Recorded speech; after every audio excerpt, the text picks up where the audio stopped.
So I'd like to run through a real quick scenario with you with two separate outcomes, specifically on how the risk assessment matrix works.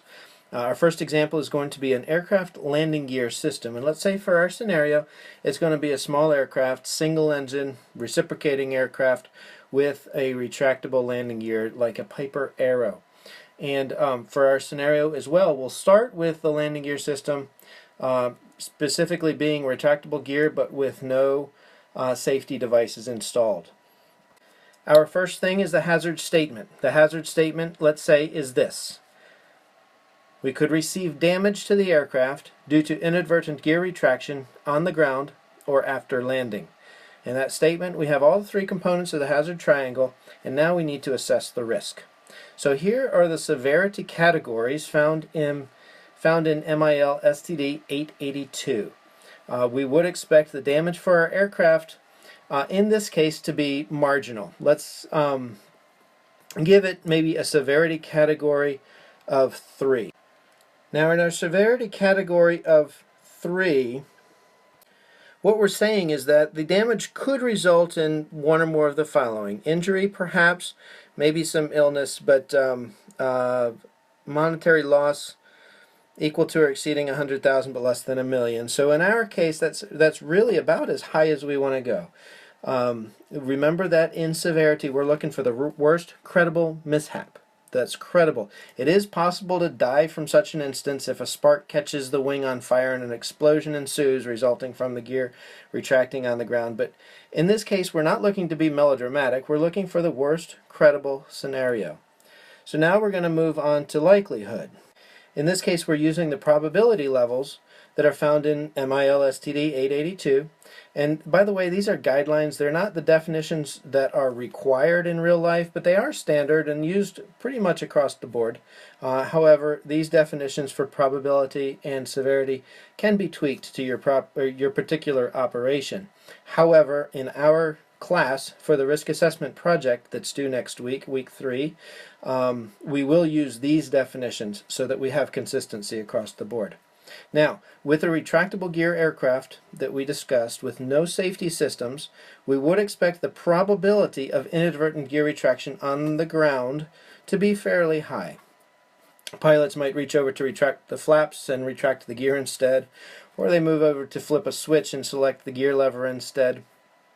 And as such, let's call our gear system with no safety features as having a probable likelihood. That's a probable likelihood, which is a level B. It will occur several times in the life of an item.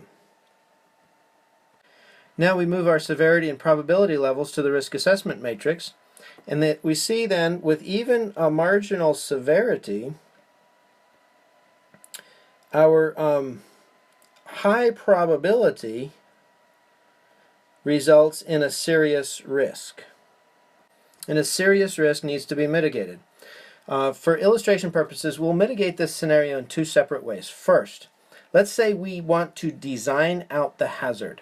We decide a retractable gear aircraft are too dangerous because we have happy pilots that like to pull switches and levers in the cockpit without thinking about it.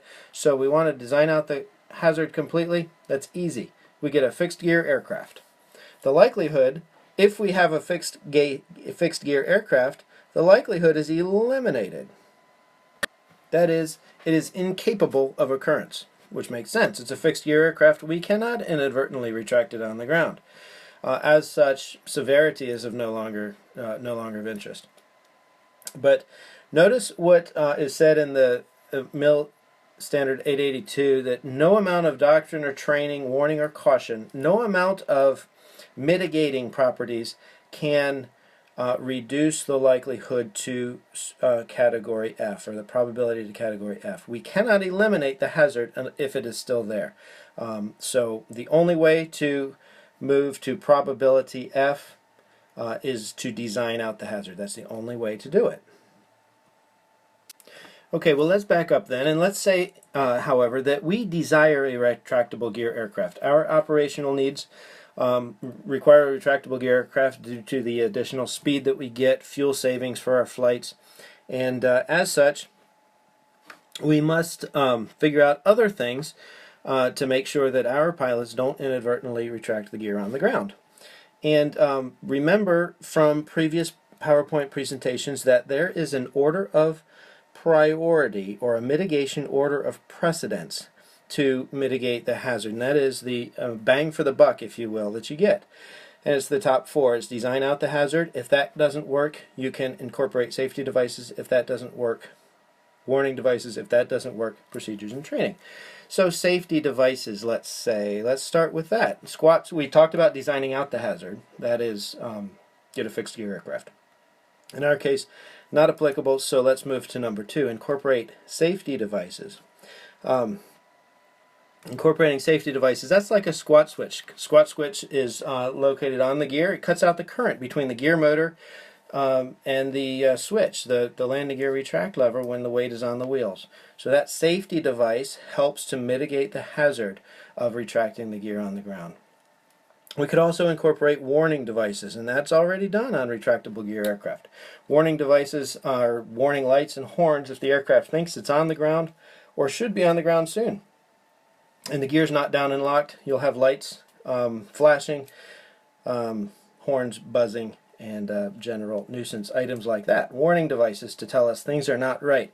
If that doesn't work, we've got procedures and training. We've got checklists, checklists before landing checklists that say put the gear down, training that happens, different shape of the gear handle, which is like a wheel, and the flap handle, which is like an airfoil.